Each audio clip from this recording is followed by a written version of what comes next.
Good morning, કેમ છો? આપણે પ્રકરણ નંબર 14 રૂપિયા પૈસામાં પેજ નંબર 194 પર પહોંચ્યા હતા ને. ખરીદી. તમે પોતાની ખરીદી જાતે કરી શકાય તેવી દુકાન અથવા મોલની મુલાકાત કરી શકો છો. મૌખિક રીતે ગણતરી કરી અને જવાબ લખો.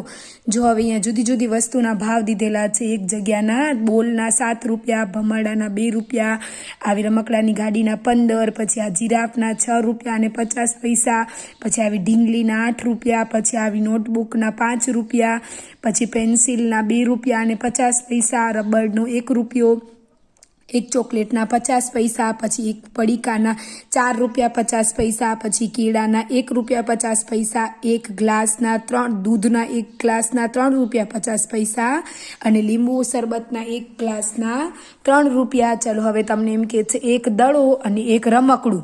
દડાના 7 અને રમકડાના 15, 15 અને 7 22 રૂપિયા. એક નોટબુક અને 2 પેન્સિલ. તો નોટબુકના 5 અને પેન્સિલના 2.5 અને 2 રૂપિયા 50 પૈસા અને 2 રૂપિયા 50 પૈસા એટલે 5 રૂપિયા અને બીજા 5 એટલે 10. 2 કેળા એટલે 1 રૂપિયા અને 50 પૈસા વત્તા 1 રૂપિયા 50 પૈસા એટલે 3 અને એક પ્યાલો દૂધ એટલે 3 બીજા એટલે 6 રૂપિયા અને 50 પૈસા. એક ઢીંગલી એટલે ઢીંગલીના 8 અને એક દડો 8 અને 7 15 રૂપિયા. લીંબુ શરબતનો 1 ગ્લાસ એટલે 3 રૂપિયા અને આના 4 અને એક પડીકું એટલે 4 રૂપિયા 50 પૈસા એટલે 3 અને 4 7 રૂપિયા અને 50 પૈસા. હવે એમ કે છે કુલ કિંમત. તો એક જીરાફ એટલે 6 રૂપિયા 50 પૈસા. પછી એક નોટબુક એટલે થશે 5 રૂપિયા એટલે 6 ને 5 અને એક લીંબુ શરબતના 3 એટલે 6 ને 5 6 7 8 9 10 11 અને બીજા 3 12 13 અને 14 રૂપિયા અને 50 પૈસા. એક પ્યાલો દૂધ એટલે 3 રૂપિયા 50 પૈસા. બિસ્કિટનું પેકેટ એટલે થશે 4 રૂપિયા 50 પૈસા અને કેળા એટલે ત્રણેયની કિંમત થશે 9 રૂપિયા 50 પૈસા.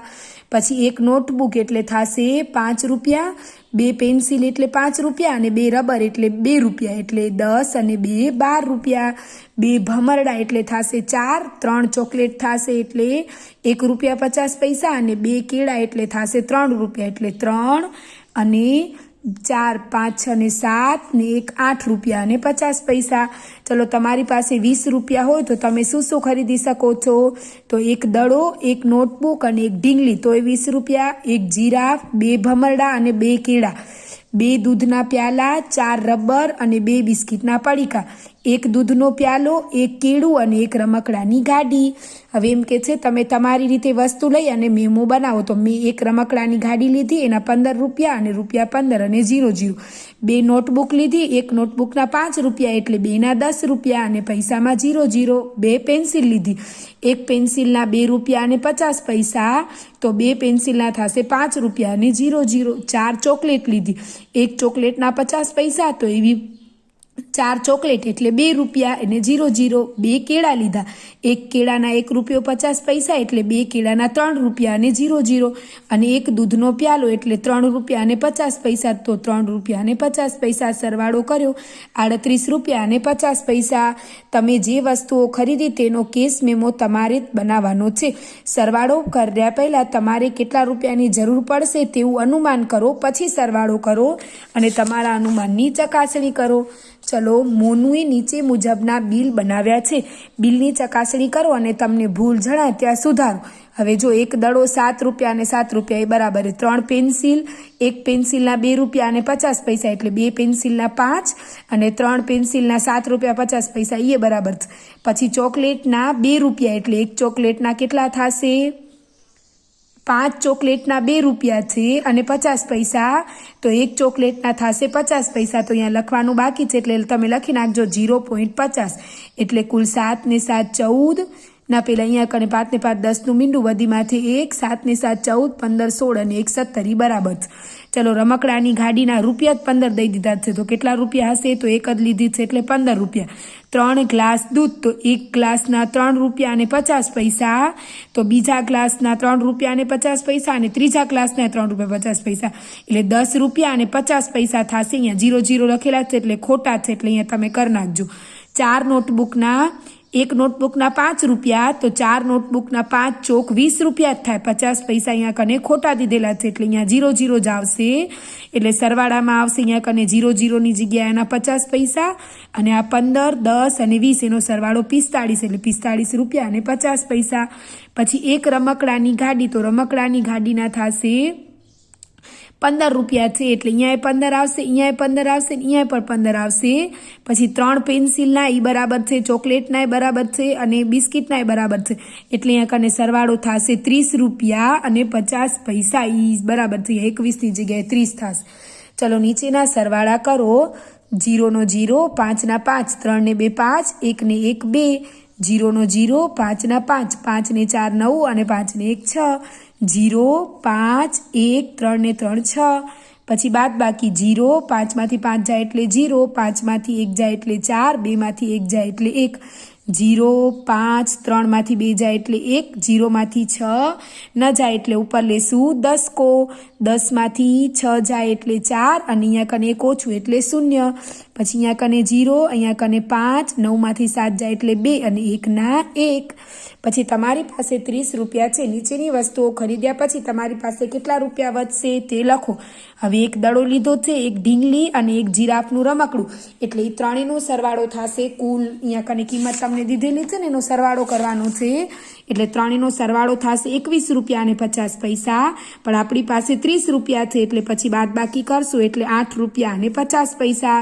પછી 2 કેળા લીધા, 1 બિસ્કિટનું પડીકું લીધું ને 2 પ્યાલા લીંબુ શરબત લીધું, એટલે એનો કુલ સરવાળો થશે 13 રૂપિયા અને 50 પૈસા. પણ આપણી પાસે 30 રૂપિયા છે એટલે વધશે 16 રૂપિયા અને 50 પૈસા. પછી છે 3 નોટબુક, 2 પેન્સિલ અને 2 રબર, એટલે એની પણ કુલ કિંમત થશે 22, પણ આપણી પાસે 30 છે એટલે 8 રૂપિયા વધશે. મહાવરો. 3 મિત્રો એક બેટ અને દડો ખરીદવા ઈચ્છે છે. બીના પાસે 48 રૂપિયા અને 50 પૈસા, રમણ પાસે 55 રૂપિયા 50 પૈસા અને રેણુ પાસે 38 રૂપિયા છે. તો તેમની પાસે કુલ કેટલા રૂપિયા થશે? કુલ એટલે કરશું સરવાળું કરશું એટલે થશે 142 રૂપિયા. હરિએ 62 રૂપિયા 50 પૈસાની રેલવે ટિકિટ બુક કરાવી અને તેણે 100 રૂપિયા આપ્યા, તો તેને કેટલા રૂપિયા પાછા મળશે? પાછા એટલે બાદ બાકી. 100 માંથી 62.50 ની બાદ બાકી એટલે વધશે 37.50 રૂપિયા. ગીતા અને તેના મિત્રો ખરીદી કરવા ગયા. તેમણે 58 રૂપિયા, 37 રૂપિયા અને 22 રૂપિયાની વસ્તુ ખરીદી. હવે પેલા ત્રણેયનો સરવાળો કરશું. 58, 37 અને 22 એટલે 117 રૂપિયા. અને ગીતા પાસે તો 100 રૂપિયાની નોટ છે, તો તેના મિત્રો પાસેથી કેટલા રૂપિયા લેશે? તો એના કુલ રૂપિયા થયા હતા 117 અને એની પાસે તો 100 રૂપિયા હતા એટલે 17 રૂપિયા લેવા પડશે તેની ફ્રેન્ડ પાસેથી. ચલો મુંબઈ સમાચાર. કારખાનાથી બાળકોને મુક્ત કરાવ્યા. બંગડીના એક કારખાનામાંથી 10 બાળકોને આજે મુક્ત કરવામાં આવ્યા. એક પત્રકાર અને પોલીસે તેમને દુઃખી હાલતમાં જોયા. કારખાનાવાળાએ તેમની પાસે સખત મજૂરી કરાવતા હતા અને તે તેમને એક દિવસના ફક્ત 20 રૂપિયા જ આપતા હતા. બાળકો ગામમાં તેમના ઘેર જવાથી ખૂબ જ ખુશ હતા. તેઓ ખાસ શાળામાં જશે અને જેથી તેઓ કરીને તેમની ઉંમરના બીજા બાળકોની જેમ ભણી શકશે. બાળકો પાસે કામ કરાવીને કારખાનું પૈસા બચાવવાનો પ્રયત્ન કરે છે. પોલીસ તેની સામે હવે કાર્યવાહી કરશે. ચાલો આપણે કારખાનું કેટલા પૈસા બચાવવાનો પ્રયત્ન કરી રહ્યું છે? તો જો એક પુખ્ત વયના માણસને રૂપિયા મળવા જોઈએ 85 પ્રતિ દિવસ, એટલે એ લોકોને જો કામ કરાવવું એક માણસને તો એને રોજના 85 રૂપિયા દેવા જોઈએ. પણ એ એક બાળકને કેટલા ચૂકવતા હતા? તો રોજના 20 જ રૂપિયા દેતા હતા. તો કારખાનાની કેટલી બચત થાય? તો આમ તો એને 85 દેવા જોઈએ, પણ હકીકતમાં 20 દેતા હતા એટલે 65 રૂપિયા એના રોજના બચતા. તો એવા પ્રતિ 10 માણસ દીઠ એના કેટલા રૂપિયા? કારણ કે 10 બાળકને એ કામ કરાવતા હતા ને, તો પ્રતિ 65 રૂપિયા એક જણાના, તો એવા 10 જણાના એટલે 650 રૂપિયા એના રોજના બચતા હતા.